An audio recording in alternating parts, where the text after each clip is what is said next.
Welcome to today's 5-minute Bible study in the book of Hebrews. Today we're beginning to look at Hebrews chapter 11.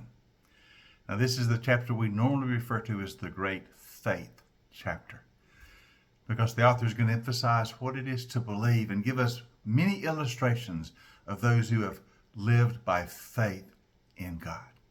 Now remember, the end of chapter 10, the author of Hebrews has told us that we must persevere in our trust, for the just or the righteous will live by faith. He says, listen, we are not of those who shrink back, but we are of those who believe and who persevere in our belief, who persist in our faith. And now he begins to describe that in more detail. In the first couple of verses of chapter 11, he gives us a definition of faith. Now, faith is confidence in what we hope for and assurance about what we do not see. This is what the ancients were commended for. Notice that definition. It is our hope and our assurance about what we do not see. You know, there's an old cliche in the church, which is true, that we live by faith, not by sight. And this is one of the verses that it derives from. So our faith is in God and what he has done, not just in what we see. As a matter of fact, we realize that all that we do see, what we can see with our physical eyes, was created by what we cannot see. We realize that the spiritual reality, which is invisible to the physical eye, is the foundation of all the material world. That God, though we do not see him directly, and we cannot, to our physical eye, God is invisible, as it were.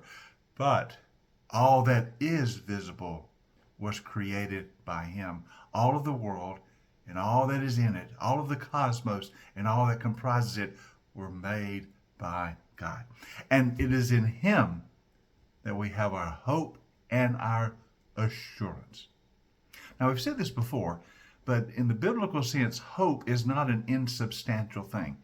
Oftentimes in the world, when we use the word hope, it's just a wish. I hope that such and such will occur. We have no assurance that it will. We're just hoping. So hope in the way we use it in the world is oftentimes insubstantial. It's just a wish. But that is not what the Bible means by hope. Our hope is based in who God is and what he has promised. And that hope is certain.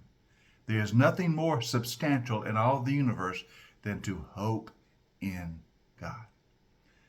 Faith is what we hope for, and it is the assurance, the blessed assurance we have that God is faithful.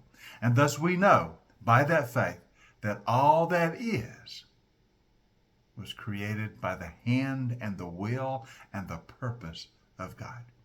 And so what we see points us directly to what we cannot see with our physical eyes, that is God who made it all. This is why in verse 3 it says, by faith we understand that the universe was formed at God's command, so that what is seen was not made out of what was visible.